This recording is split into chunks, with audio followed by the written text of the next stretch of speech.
नमस्कार दोस्तों, मैं संतोष पटेल स्वागत करता हूं आपके अपने YouTube चैनल डिजिटल भंडार पर। यदि आप कंप्यूटर में कुछ नया सीखना चाहते हैं, कंप्यूटर में एक्सपर्ट बनना चाहते हैं तो हमारे चैनल को सब्सक्राइब करें, बेल नोटिफिकेशन को ऑन करें, जिससे आपको हमारे हर वीडियो का नोटिफिकेशन समय पर प्राप्त होता रहे। आज की वीडियो में हम ईमेल को समझने वाले हैं। ईमेल क्या होता है, ईमेल को किसने बनाया, ईमेल में क्या क्या सर्विसेज होती हैं, ईमेल एड्रेस में कितने पार्ट होते हैं और ईमेल को सेंड और रिसीव करने के लिए कौन कौन से प्रोटोकॉल यूज किए जाते हैं। जब हम एक ईमेल को सेंड करते हैं, ईमेल को रिसीव करते हैं तो उसमें कौन कौन से कंपोनेंट होते हैं, कौन कौन से पार्ट्स होते हैं। तो आज की हमारी जो वीडियो है वह ईमेल टॉपिक पर डिपेंड है। आज की वीडियो में हम ईमेल का इंट्रोडक्शन, ईमेल की हिस्ट्री, ईमेल के फीचर्स, ईमेल एड्रेस के पार्ट, ईमेल को सेंड और रिसीव करने वाले प्रोटोकॉल, साथ ही साथ ईमेल को सेंड और रिसीव करते समय जो जो कंपोनेंट हमें डिस्प्ले किए जाते हैं सभी को समझने वाले हैं। करंट टाइम पर सभी यूजर्स के लिए ईमेल एड्रेस की, ईमेल अकाउंट की आवश्यकता होती है। यदि हमें किसी जॉब के लिए अप्लाई करना है, हमें किसी ऑनलाइन फॉर्म को फिल करना है तो हमें ईमेल एड्रेस वहां पर फिल करना होता है। साथ ही साथ आप कोई डॉक्यूमेंट बनवा रहे हैं, कोई डॉक्यूमेंट को डाउनलोड करना चाहते हैं, इंटरनेट पर कोई सर्विस लेना चाहते हैं तो आपके पास ईमेल अकाउंट होना कंपलसरी है। आप अपने स्मार्टफोन को भी जब ऑन करते हैं तो उसमें भी हमें एक ईमेल अकाउंट देना होता है। इसीलिए करंट टाइम पर ईमेल का यूज अधिक मात्रा में किया जाता है। ईमेल इंटरनेट की एक फ्री सर्विस है। यदि आप इंटरनेट के माध्यम से इंफॉर्मेशन को शेयर करना चाहते हैं तो ईमेल इंटरनेट की एक फ्री सर्विस है। बहुत सारी कंपनियां ईमेल की सर्विस को फ्री ऑफ कॉस्ट उपलब्ध कराती हैं। यदि आप ईमेल को कुछ लिमिट तक यूज करते हो तो बहुत सारी कंपनियां आपको ईमेल की सर्विस फ्री ऑफ कॉस्ट उपलब्ध कराती हैं। यदि आपको इंटरनेट के माध्यम से अपनी किसी इंफॉर्मेशन को अदर यूजर के साथ शेयर करना है तो आपके पास एक ईमेल अकाउंट का होना कंपलसरी है। जो यूजर मैसेज को सेंड करता है, ईमेल को सेंड करता है, उसे सेंडर कहा जाता है और जो व्यक्ति ईमेल को रिसीव करता है उसे रिसीवर कहा जाता है। ईमेल को सेंड और रिसीव करने वाले दोनों यूजर के पास ईमेल अकाउंट होना आवश्यक होता है, तभी ईमेल को सेंड किया जा सकता है। ईमेल के साथ आप टेक्स्ट डेटा को, ऑडियो डेटा को, वीडियो डेटा को, इमेज को, किसी भी प्रकार के डेटा को सेंड कर सकते हैं अटैचमेंट के रूप में। तो आज की जो हमारी वीडियो है वह ईमेल टॉपिक पर डिपेंड है। चलिए शुरुआत करते हैं वीडियो का, समझते हैं ईमेल होता क्या है। ईमेल का फुल फॉर्म इलेक्ट्रॉनिक मेल होता है। ईमेल का फुल फॉर्म इलेक्ट्रॉनिक मेल होता है। फादर ऑफ ईमेल रे टॉमलिंसन को कहा जाता है। फादर ऑफ ईमेल रे टॉमलिंसन को कहा जाता है। यह बहुत ही इंपॉर्टेंट क्वेश्चन है कॉम्पिटिटिव एग्जाम के लिए। फादर ऑफ ईमेल रे टॉमलिंसन को कहा जाता है क्योंकि रे टॉमलिंसन ने 1971 में फर्स्ट नेटवर्क ईमेल को सेंड किया था। फादर ऑफ ईमेल रे टॉमलिंसन को कहा जाता है क्योंकि इन्होंने 1971 में एक पहला नेटवर्क ईमेल सेंड किया था। मतलब ईमेल के डेवलपमेंट में इनका बहुत ज्यादा योगदान है, इसीलिए इन्हें क्या कहा जाता है, फादर ऑफ ईमेल रे टॉमलिंसन। नेक्स्ट टॉपिक है हमारा, ईमेल इंटरनेट की एक फ्री सर्विस है। ईमेल जो है वह बहुत सारी कंपनियां आपको फ्री ऑफ कॉस्ट यूज करने की सर्विस प्रोवाइड करती हैं। मल्टीपल कंपनीज हैं जो कि ईमेल की सर्विस प्रोवाइड करती हैं। कुछ कंपनियों के नाम हमने यहां पर डिस्कस किए हैं, जैसे कि Gmail, Yahoo, Zoho mail, Rediff, proton mail. ऐसी कई कंपनियां हैं जो हमें इंटरनेट पर ईमेल की सर्विस प्रोवाइड करती हैं। आप किसी भी एक कंपनी को यूज करके अपना ईमेल अकाउंट क्रिएट कर सकते हैं और ईमेल को सेंड या रिसीव कर सकते हैं। जब कोई ईमेल एड्रेस बनता है, जब भी आप किसी कंपनी के ईमेल को यूज करते हैं, अपना अकाउंट क्रिएट करते हैं तो उसे कहा जाता है ईमेल एड्रेस। आपने जब एक ईमेल अकाउंट बनाया तो आपके ईमेल अकाउंट का एक एड्रेस क्रिएट होता है जिसे कहा जाता है ईमेल एड्रेस। और ईमेल एड्रेस में 3 पार्ट्स होते हैं। यहां पर हमने नीचे एग्जाम्पल में अपने चैनल का जो ईमेल अकाउंट है उसको एक्सप्लेन किया है, digitalbhandar20@gmail.com। तो आप देख सकते हैं जो डिजिटल भंडार 20 है यह होता है ईमेल में यूजर नेम। यूजर नेम आप डिसाइड करते हैं। आप अपने अनुसार अपने ईमेल अकाउंट का कोई भी एक यूजर नेम सेट कर सकते हैं। जैसे कि हमने यहां पर सेट किया है डिजिटल भंडार 20। यहां हमारा यह डिजिटल भंडार 20 कहलाएगा यूजर नेम। इसके बाद एड साइन होता है, एट द रेट का साइन होता है और लास्ट में जो gmail.com होता है, yahoo.com होता है, rediff.com होता है, वह कहलाता है हमारा डोमेन नेम। मतलब एक ईमेल एड्रेस 3 पार्ट्स से मिलकर बना होता है। पहला होता है यूजर नेम, फिर होता है एट साइन मतलब एट द रेट का साइन, और लास्ट में होता है ईमेल एड्रेस में जो डोमेन नेम है वह। तो ईमेल एड्रेस जब भी बनता है उसमें 3 पार्ट होते हैं, यूजर नेम, एट साइन और डोमेन नेम। नेक्स्ट यहां पर इंफॉर्मेशन है हमारे सामने, जीमेल में, ईमेल तो इंटरनेट की एक सर्विस है, लेकिन ईमेल की सर्विस प्रोवाइड करने वाली कई कंपनियां हैं, उन्हीं में से एक कंपनी है जीमेल जो कि गूगल का प्रोडक्ट है। जीमेल में मैक्सिमम 25 MB की फाइल को अटैच किया जा सकता। बहुत ही इंपॉर्टेंट टॉपिक है ये, बहुत ही important topic. Maximum competitive exam में पूछा जाता है कि जीमेल में मैक्सिमम अटैचमेंट फाइल की साइज कितनी हो सकती है। तो आप जब जीमेल से कोई भी ईमेल सेंड करेंगे और उसमें किसी फाइल को अटैच करते हैं तो उसकी मैक्सिमम साइज हो सकती है 25 MB, मतलब 25 MB तक की फाइल आप जीमेल के साथ सेंड कर सकते हैं। और लास्ट पॉइंट है हमारा यहां पर, जीमेल अकाउंट में 15 GB फ्री स्पेस होता है। यदि आप कोई जीमेल अकाउंट क्रिएट करते हैं तो बाय डिफॉल्ट आपको 15 GB का फ्री स्पेस कंपनी के द्वारा प्रदान किया जाता है। यदि आपको इससे ज्यादा स्पेस की आवश्यकता है जीमेल पर तो आप कुछ चार्ज पे करके अपना डेटा जीमेल पर स्टोर कर सकते हैं। जीमेल में बाय डिफॉल्ट 15 GB का फ्री स्पेस हमें प्रोवाइड किया जाता है, इसको हम अपनी आवश्यकता अनुसार इंक्रीज भी करा सकते हैं। तो अभी हमने ईमेल का इंट्रोडक्शन समझा। ईमेल क्या है? ईमेल का मतलब है electronic mail. Father of email किन्हें कहा जाता है? रे टॉमलिंसन को, क्योंकि इन्होंने 1971 में पहला ईमेल सेंड किया था। ईमेल के डेवलपमेंट में इनका काफी योगदान रहा। ईमेल इंटरनेट की एक फ्री सर्विस है। मल्टीपल कंपनीज हैं जो कि ईमेल की सर्विस प्रोवाइड करती हैं। ईमेल एड्रेस में 3 पार्ट होते हैं। पहला पार्ट होता है यूजर नेम, दूसरा पार्ट होता है एट द रेट का साइन और लास्ट होता है डोमेन नेम।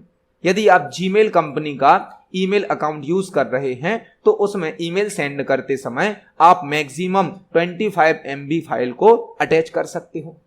और लास्ट पॉइंट है हमारा, जीमेल अकाउंट में बाय डिफॉल्ट हमें 15 GB का फ्री स्पेस प्रोवाइड किया जाता है। तो अभी हमने ईमेल से संबंधित बेसिक इंफॉर्मेशन को समझा। अब हम समझने वाले हैं कि ईमेल को सेंड और रिसीव करने के लिए कौन कौन से प्रोटोकॉल यूज किए जाते हैं। यह बहुत बार मल्टीपल टाइम्स कॉम्पिटिटिव एग्जाम में पूछे जाते हैं। तो ईमेल को सेंड और रिसीव करने के लिए कुछ प्रोटोकॉल यूज किए जाते हैं। प्रोटोकॉल का मतलब होता है रूल्स एंड रेगुलेशन का ग्रुप। जब भी कोई नेटवर्क में कोई कम्युनिकेशन होती है तो उस कम्युनिकेशन को सही तरीके से कराने के लिए कुछ प्रोटोकॉल की आवश्यकता होती है। हमने अपने प्रीवियस वीडियोस में प्रोटोकॉल को भी समझा है, कितने प्रकार के प्रोटोकॉल होते हैं। तो प्रोटोकॉल कुछ रूल्स रेगुलेशन होते हैं जो कि किसी नेटवर्क में कम्युनिकेशन कराते हैं। तो ईमेल को सेंड और रिसीव करने के लिए भी कुछ प्रोटोकॉल यूज किए जाते हैं जो कि आपसे बार बार कॉम्पिटिटिव एग्जाम में पूछे जाते हैं। जो पहला प्रोटोकॉल है वह है SMTP, जिसका फुल फॉर्म होता है simple mail transfer protocol. Simple mail transfer protocol आपको इसके नाम से ही समझ में आ जाएगा, ट्रांसफर प्रोटोकॉल लिखा है। यह प्रोटोकॉल ईमेल को सेंड करता है। आप जब भी किसी ईमेल को सेंड करते हो तो उस ईमेल को भेजने के लिए एक प्रोटोकॉल उपयोग किया जाता है जिसका नाम क्या होता है? SMTP, simple mail transfer protocol, जो कि ईमेल को सेंड करने के काम में आता है। इसके बाद जो 2 प्रोटोकॉल हैं यह दोनों ही ईमेल को रिसीव करने की सर्विस प्रोवाइड करते हैं। सेंड करने वाला तो एक ही प्रोटोकॉल है SMTP, लेकिन रिसीव करने के लिए 2 प्रोटोकॉल होते हैं। एक होता है POP3 और एक होता है IMAP। दोनों में थोड़ा सा डिफरेंस है, समझते हैं। पहले हम समझते हैं POP3 को। POP3 का फुल फॉर्म होता है post office protocol version 3। Post office protocol version 3। POP3 का फुल फॉर्म होता है पोस्ट ऑफिस प्रोटोकॉल वर्जन 3। यह प्रोटोकॉल किस काम में आता है? Receive email server to client. यदि आप सर्वर कंप्यूटर पे रखे हुए ईमेल को डाउनलोड करके क्लाइंट कंप्यूटर पर देखना चाहते हो तो वहां पर प्रोटोकॉल यूज होता है POP3। मतलब आप जो ईमेल देखोगे वह पहले आपके क्लाइंट कंप्यूटर पर आ जाएगा, डाउनलोड हो जाएगा, उसी के बाद आप उस ईमेल को देख सकते हो। POP3 क्या करता है? ईमेल को रिसीव करता है, ईमेल को रिसीव करने के काम में आता है। लेकिन आप ईमेल कब देख पाओगे? जब वह आपके क्लाइंट कंप्यूटर पर स्टोर हो जाएगा। तो POP3 ईमेल को रिसीव करने की सर्विस देता है। इसी प्रकार से IMAP जो प्रोटोकॉल है यह भी ईमेल को रिसीव करने की सर्विस देता है, बट इसमें थोड़ा सा डिफरेंस है। इसका फुल फॉर्म क्या होता है? Internet message access protocol. Internet message access protocol, यह प्रोटोकॉल भी ईमेल को रिसीव करने की, देखने की सर्विस प्रोवाइड करता है, बट इसमें अंतर क्या है? Access email on mail server, मतलब इसमें आपको ईमेल को क्लाइंट कंप्यूटर पर डाउनलोड करने की आवश्यकता नहीं है। आप अपने क्लाइंट कंप्यूटर से जो मेल सर्वर है, जो ईमेल कंपनी का सर्वर है, वहां पे रखे हुए मेल को देख सकते हो। तो यदि एक क्लाइंट ईमेल को रिसीव करता है तो वह यूज करता है POP3। POP3 मतलब पहले ईमेल आपके कंप्यूटर पर, मोबाइल पर डाउनलोड होता है, स्टोर होता है, उसके बाद आप उसको देख सकते हैं। बट यदि हमें डायरेक्ट मेल कंपनी का जो सर्वर है वहां पर रखे हुए ईमेल को देखना है तो उसके लिए काम में आता है IMAP, internet message access protocol, जिसका काम होता है access email on mail server. Mail server पर यदि आप डायरेक्ट ईमेल को देखना चाहते हैं तो वहां पर काम आता है IMAP। तो हमने यहां पर ईमेल के 3 प्रोटोकॉल को समझा। यह तीनों ही प्रोटोकॉल ईमेल से रिलेटेड हैं। आपसे इनके फुल फॉर्म पूछे जा सकते हैं। आपसे पूछा जा सकता है ईमेल को सेंड करने वाला प्रोटोकॉल कौन सा है, रिसीव करने वाला प्रोटोकॉल कौन सा है। तो आपको यहां पर हमने ईमेल के प्रोटोकॉल को समझाया है। अब हम देखते हैं कि जब भी ईमेल को सेंड या रिसीव किया जाता है तो उसमें कौन कौन से कंपोनेंट होते हैं। जब भी आप कोई ईमेल सेंड करेंगे तो आपको कुछ ईमेल कंपोनेंट को फिल करना होता है। यह ईमेल के कंपोनेंट होते हैं। जैसे कि पहला कंपोनेंट होता है टू मतलब आप किसे ईमेल भेजना चाहते हैं, आप किसे ईमेल भेजना चाहते हैं। एक होता है फ्रॉम में हमारा नाम आ जाता है जो ईमेल सेंड करने वाला है। टू हम जिसको ईमेल भेजने वाले हैं, है ना। तो टू में किसका नाम आएगा? आप जिसको ईमेल सेंड करने वाले हो। तो यदि मैं आपको कोई ईमेल भेजूंगा तो यहां पर टू में मैं आपका ईमेल अकाउंट टाइप करूंगा। फ्रॉम में हमारा ऑटोमेटिक आ जाता है, तो हम आपको ईमेल भेजेंगे तो यहां पर आपका नाम आएगा, ईमेल एड्रेस आएगा टू में। हम एक साथ कई यूजर्स को ईमेल भेज सकते हैं, तो हमने फर्स्ट ईमेल अकाउंट यहां पे टाइप कर दिया, कामा लगा के सेकंड टाइप कर दिया, कामा लगा के थर्ड टाइप कर दिया। तो हम टू में एक साथ मल्टीपल ईमेल अकाउंट टाइप कर सकते हैं, क्योंकि हम एक साथ कई लोगों को ईमेल भी भेज सकते हैं। तो आपको जिस यूजर को, जिस व्यक्ति को ईमेल भेजना है उसका ईमेल एड्रेस टाइप किया जाता है टू फील्ड में। यदि आपको एक साथ मल्टीपल लोगों को ईमेल भेजना है तो आप कुछ लोगों के ईमेल एड्रेस को टू में टाइप कर दीजिए और कुछ यूजर्स के ईमेल एड्रेस को टाइप कर दीजिए सीसी में। सीसी का मतलब होता है कार्बन कॉपी। सीसी का फुल फॉर्म होता है कार्बन कॉपी। टू में आपने ईमेल एड्रेस टाइप किए हैं, उन लोगों को ईमेल जाएगा, वही ईमेल की एक कॉपी कहां भी जाएगी? जिन लोगों की ईमेल एड्रेस आपने सीसी फील्ड में टाइप करे हैं। सीसी का मतलब होता है कार्बन कॉपी। तो यदि आपको एक साथ कई लोगों को ईमेल भेजना है तो कुछ यूजर्स के ईमेल अकाउंट आप टाइप कर दीजिए टू में, और कुछ यूजर्स के ईमेल अकाउंट कहां टाइप कर दीजिए आप? सीसी फील्ड में। सीसी का फुल फॉर्म होता है कार्बन कॉपी। नेक्स्ट फील्ड होती है बीसीसी, जो कि होती है blind carbon copy. Blind carbon copy, BCC का फुल फॉर्म क्या होता है? Blind carbon copy. आप मल्टीपल यूजर्स को यदि ईमेल सेंड करते हैं तो कुछ यूजर्स का ईमेल एड्रेस आप टू में टाइप कर दीजिए, कुछ यूजर्स का ईमेल एड्रेस आप सीसी फील्ड में टाइप कर दीजिए। बट जब आप मल्टीपल यूजर्स को ईमेल सेंड करते हैं तो अदर सभी यूजर्स को यह पता चल जाता है कि यह ईमेल किस किस यूजर को भेजा गया है। यदि आप एक साथ 100 यूजर्स को ईमेल भेजते हैं तो सभी 100 यूजर्स को यह इंफॉर्मेशन पता चल जाती है कि यह ईमेल किस किस यूजर को भेजा गया है। यदि आप चाहते हैं कि आपकी लिस्ट में 100 में से एक यूजर या 2 यूजर ऐसे हैं जिनका हमें अदर यूजर को नहीं बताना है कि यह ईमेल इन्हें भी भेजा गया है। फॉर एग्जाम्पल, हमने 98 यूजर्स की ईमेल आईडी को टाइप कर दिया टू और सीसी में, और 2 यूजर्स की ईमेल आईडी को टाइप कर दिया कहां? बीसीसी में।